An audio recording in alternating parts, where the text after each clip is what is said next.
Bismillahirrahmanirrahim. Assalamualaikum warahmatullahi wabarakatuh dan salam sejahtera kepada seluruh rakyat Malaysia. Seperti kita tahu, hari ini merupakan hari ke-14 PKP ketiga dilaksanakan, iaitu hari terakhir sebelum kita masuk ke PKP keempat yang akan bermula besok.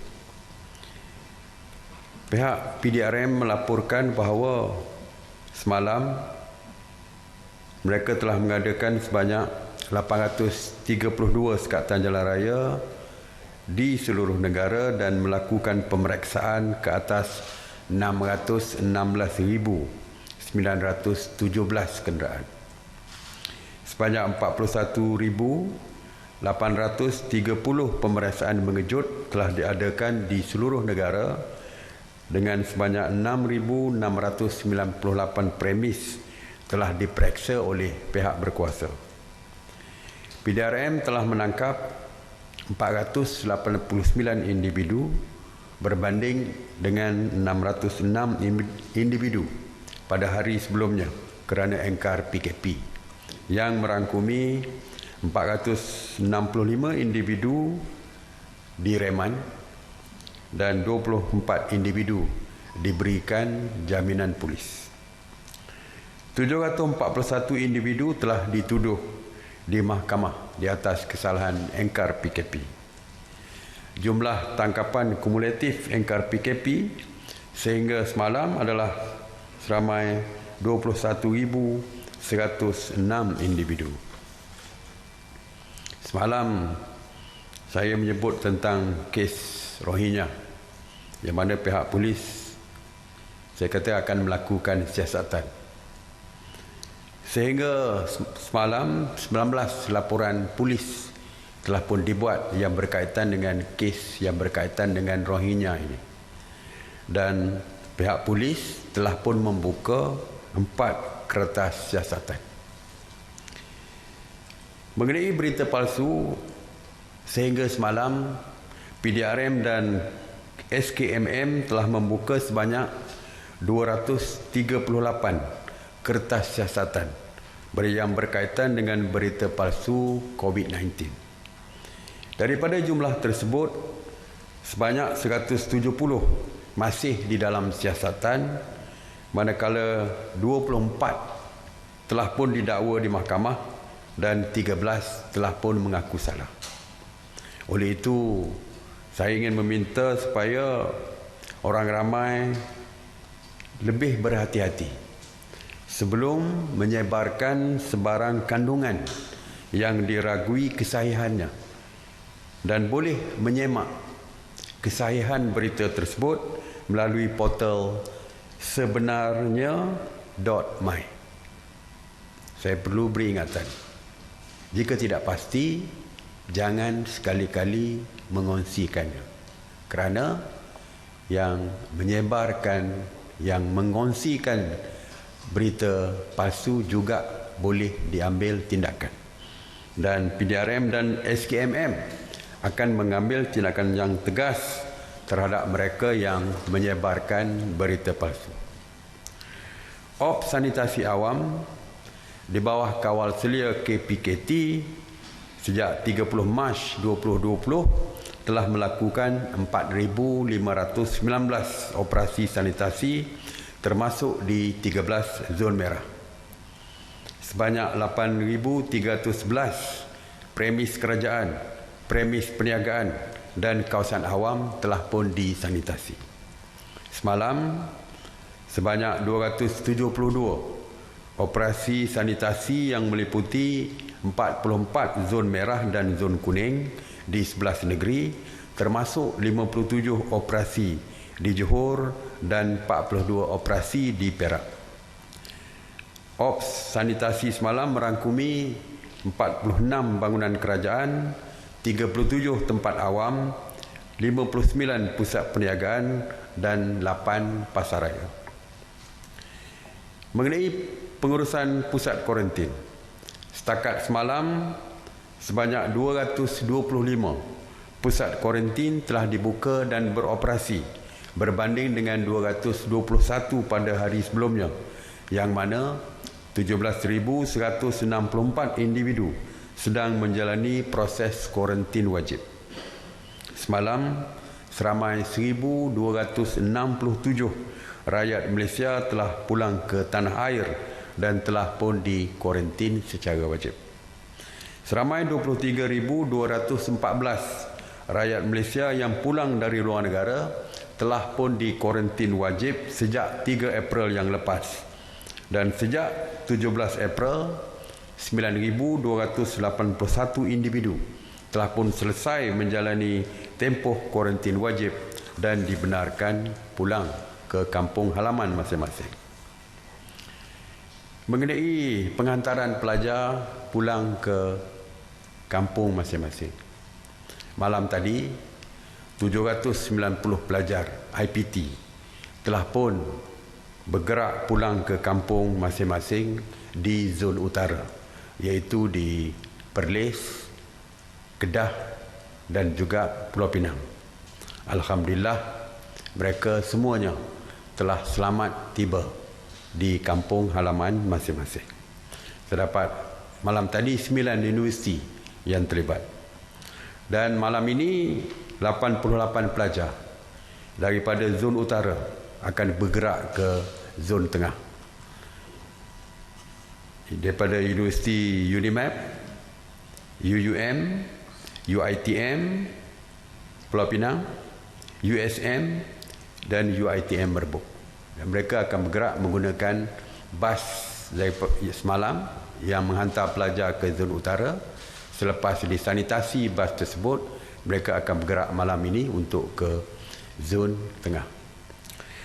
Pada besok 29 hari bulan 8, seramai 4,878 pelajar yang akan bergerak untuk pulang ke kampung masing-masing.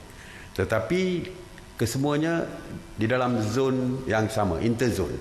Sebagai contoh, zon utara ke zon utara. Universiti di zon utara ke rumah mereka di dalam zon utara juga, iaitu seramai 653 yang akan bergerak pulang malam besok. Begitu juga dengan zon timur ke zon timur 1165, zon Sabah ke Sabah dan Labuan lebih daripada 2000, zon Sabah ke Sabah 2164, manakala 11 ke Labuan, manakala zon Sarawak ke Sarawak 833. Dan begitulah seterusnya yang akan saya maklumkan nanti waktu saya membuat PC nanti. Jadi itu saja untuk hari ini. Terima kasih. Sebenarnya suka saya ingat sebelum saya menutup PC saya hari ini, seperti kita tahu, banyak zon telah pun diisytiharkan sebagai zon hijau. Dan kita masih lagi berbincang untuk menyediakan SOP supaya jika ada kelonggaran di zon hijau, SOP tetap perlu dipatuhi. Jadi pihak MKN di dalam peringkat terakhir untuk membentangkan SOP yang lebih lengkap tentang zon hijau zon hijau, apa yang boleh dilakukan di zon-zon hijau tersebut. Sebagai contoh, di kawasan yang tertutup, gated area, sudah pun ni seperti di universiti, tapi kawasan perumahan, katakan perumahan PPR, gated, tertutup, ada pagar dan sebagainya. Keseluruhan penduduk di PPR tersebut setelah sebulan lebih tidak dibenarkan keluar dan sebagainya, didapati tidak ada gejala pun di kalangan mereka. Mungkin kita akan mencadangkan, mungkin mereka dibenarkan untuk keluar, turun ke bawah dan sebagainya, tetapi tidak lagi boleh keluar luar daripada kawasan mereka. Mungkin di dalam gated area tersebut bolehlah bawa anak turun dan sebagainya, dan SOP dikeluarkan. Mungkin blok by blok, time ditentukan, mungkin 2-3 jam satu blok dan sebagainya. Ini semua sedang dirangka oleh MKN, dan kita juga sedang mendapatkan input daripada seluruh kementerian supaya SOP yang akan dikeluarkan menyeluruh, yang meliputi semua kementerian. InsyaAllah saya percaya minggu depan saya ingat kita boleh finalisekan SOP yang sedang dikaji oleh MKN bersama dengan KKM dan PDRM itu, dan mungkin boleh saya umumkan nanti. Tapi setakat ini masih di dalam perangkaan mereka. Okey. Terima kasih. Sekali lagi seruan saya, kekal di rumah untuk kekal selamat. Stay home, stay safe.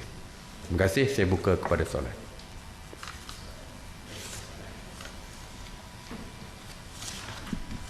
Datuk Seri, saya Syamsia Dia Bernama. Saya mewakili Suara Rakyat Malaysia. Saya ada dua perkara di sini. Pertama, memandangkan sekarang ini merupakan bulan Ramadan. Ada yang meminta kerajaan mempertimbangkan untuk membenarkan outlet makanan dilanjutkan operasi sehingga 10 malam. Tujuannya adalah memandangkan bulan puasa, waktu siang jumlah order berkurangan dari biasa. Ini juga menyebabkan rider food delivery kurang job di siang hari. Ia juga mungkin menjejaskan penghantaran kerana hujan sekarang petang di KL, juga menjejaskan penghantaran makanan sekitar pukul 5 hingga pukul 7 untuk berbuka. Sekiranya waktu operasi kedai makanan dilanjutkan sehingga 10 malam, sekurang-kurangnya masa untuk rakyat menempah makanan lebih panjang, dan memandangkan waktu siang kebanyakannya berpuasa. Ia juga untuk kemudahan bersahur. Yang kedua, oleh kerana ada mereka yang hilang pendapatan seperti gaji harian dan sebagainya, ada yang meminta kedai pajak gadai dibuka untuk kemudahan mereka memajak barang kemas. Kemungkinan RAHNU ke yang di bawah government, mungkin kerajaan boleh mempertimbangkan cadangan ini. Terima kasih. Okey, untuk kedai makan, restoran dan sebagainya dibuka lebih daripada waktu yang ditetapkan, setakat ini masih lagi saya katakan kekal dengan SOP yang lama, iaitu masih lagi pukul 8. Jadi kalau siapa yang nak order tu, order lebih awal lah. Ya, tak perlu. Kalau pukul 10 akan keluar pukul 9. Kalau restoran tutup pukul 8, boleh order pukul 7. Ya, walau bagaimanapun seperti saya katakan tadi, bahawa SOP yang berdasarkan zon tu akan dikeluarkan. Mungkinlah perkara ini boleh kita pertimbangkan untuk di kawasan zon hijau nanti. Tapi seperti saya kata tadi, tunggulah SOP yang akan dikeluarkan oleh MKN. Termasuklah pajak gadai tadi. Ya, pajak gadai, saya tak tahu pejabat gadai di Bank Rakyat iaitu RAHNU tu dibuka atau tidak. Kalau Bank Rakyat dibuka, mungkin kita boleh benarkan RAHNU di dalam Bank Rakyat dibuka. Ya. Tentang kedai pajak gadai lain masih lagi saya kira belum dibuka, dan insya-Allah kita akan tengoklah perkara ini di dalam zon hijau yang akan SOP yang akan dikeluarkan oleh MKN nanti. Ya. Tapi saya percaya bukanlah keperluan asasi, keperluan asas seperti membeli makanan dan sebagainya. Tak, walau mana pun kita akan tengok. Okey. Datuk Seri, Nazrin dari Sukan Bernama. Terdapat beberapa negara seperti Korea Selatan, Itali dan Jerman yang mempunyai jumlah kes jangkitan lebih tinggi berbanding Malaysia telah mula beri kelonggaran kepada aktiviti bola sepak profesional. Soalan berkaitan Liga M, adakah satu perbincangan khusus berhubung perkara ini telah dilakukan oleh pihak MKN untuk menilai sama ada Liga M masih boleh diteruskan dengan mengikut SOP tertentu seperti bermain tanpa penyokong dan sebagainya? Sebab difahamkan FM ada menghantar permohonan rasmi untuk mendapatkan pandangan dan kelulusan menggunakan prosedur operasi standard yang akan dipatuhi ke semua pasukan bagi membolehkan saingan Liga M diteruskan. Ya. Setakat ini keputusan masih kekal. Saya pun dah sebut beberapa hari lepas, iaitu Liga Bola Sepak masih belum kita benarkan. Ya, walaupun jika ada permohonan secara rasmi daripada pihak FM ataupun daripada pihak Kementerian Belia dan Sukan, kita akan tengok perkara ini. Sebab seperti saya sebutkan bahawa walaupun PKP ditamatkan sekalipun, tetapi SOP selepas PKP masih lagi kita akan teruskan. Ya, misalnya dari segi perhimpunan beramai-ramai, perkumpulan, sukan berkumpulan misalnya, mungkin masih tidak dibenarkan. Walaupun kita tidak tahu, kita tengok tarikh dia. Kalau saya difahamkan, Liga akan bermula bulan Jun. Kalau bulan Jun saya kira terlalu rapat. Kalaupun PKP ditamatkan, mungkin dalam masa 1 bulan PKP ditamatkan, ataupun 2 bulan PKP ditamatkan, mungkin masih terlalu awal untuk kita benarkan. Tapi kalau bulan tamat, katakan PKP tamat bulan Jun, pertandingan bulan Oktober atau November dengan SOP yang disebut tadi, tidak ada penonton dan sebagainya, mungkin kita boleh lihat dan pertimbangkan perkara tersebut. Walaupun masih lagi nasihat daripada Kementerian Kesihatan yang masih lagi diperlukan. Jadi kita akan, selepas kita mendapat cadangan daripada FM ataupun Kementerian Belia, insya-Allah kita akan teliti perkara ini. Ya. Datuk Seri, mohon dapat perhatian. Datuk Seri, PKP tahap ketiga akan berakhir pada hari ini. Jadi mungkin ada Datuk Seri boleh bagi sedikit perbandingan pematuhan atau ingkar PKP jika dibandingkan dengan tahap 1 dan tahap 2 sebelum ini. Seperti kita lihat, jumlah tangkapan tu masih lagi turun naik. Ya, maknanya dari segi pematuhan tu kadang-kadang elok, kadang-kadang lebih teruk daripada hari-hari sebelumnya. Saya dah itu hari dah turun 300 lebih, tiba-tiba naik 600 lebih dan sebagainya. Jadi dari segi pematuhan, sebab itu saya ingatkan semua, saya harap patuh kepada arahan PKP, sebab seperti saya sebutkan sejak daripada awal lagi, bahawa yang menentukan PKP ini boleh tamat cepat atau tidak adalah rakyat, adalah kita sendiri. Kalau kita patuh PKP, jumlah kes makin berkurangan, mungkin kita dapat tamatkan lebih awal. Ya, dan banyak kelonggaran yang akan kita nikmati. Tetapi kalau jumlah kes masih lagi, walaupun sekarang ini nampak berkurangan, tapi kadang-kadang dia boleh naik juga, kita tidak tahu. Sebab berlaku di beberapa negara dah pun turun, tamatkan lockdown mereka, tiba-tiba kes meningkat mendadak menyebabkan mereka terpaksa menutup lebih lama daripada PKP sebelumnya. Jadi bagi saya, apa yang patut kita buat, patuh supaya kalau kita buka seterusnya sampai bila-bila. No point kita buka 2 minggu, tiba-tiba berlaku kenaikan mendadak, memuncak, spike dan sebagainya, menyebabkan kita terpaksa tutup semula dan menyukarkan hidup kita semula. Jadi lebih baiklah kita disiplin sekarang, bersusah sekarang untuk senang di masa-masa akan datang. Jadi patuh kepada arahan PKP ini. Ya.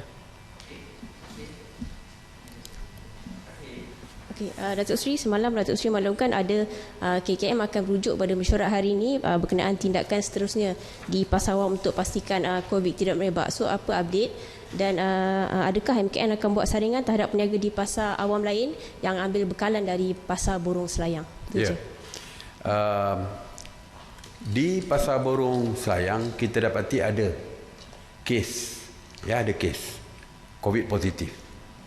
Jadi untuk pasar Borong Selayang, KKM telah pun membuat arahan bahawa semua pemborong dan semua peniaga di pasar Borong mesti melalui tes kesihatan, ujian kesihatan, iaitu swab test. Ini telah pun diarahkan.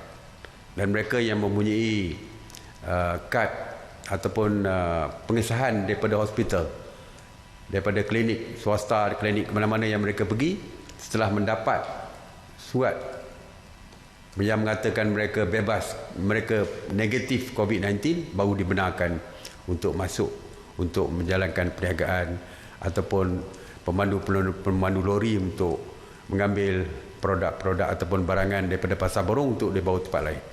Dan kita juga mengesan, MKKM juga mengesan, sedang mengesan mereka yang mempunyai hubungan, ada konteks dengan mereka yang positif COVID-19 tadi. Dan saringan kesihatan juga, iaitu swab test juga akan dilakukan kepada mereka. Dan kita dapati ada satu pasar di tempat lain juga, tempat pemborong tadi daripada pasar borong membawa ke tempat lain.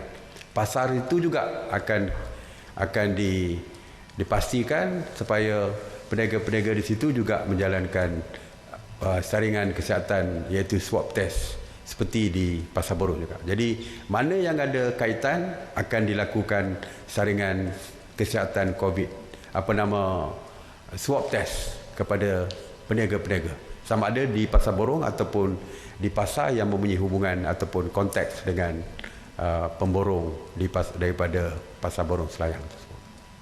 Ya. Alright. Terima kasih. Assalamualaikum warahmatullahi wabarakatuh.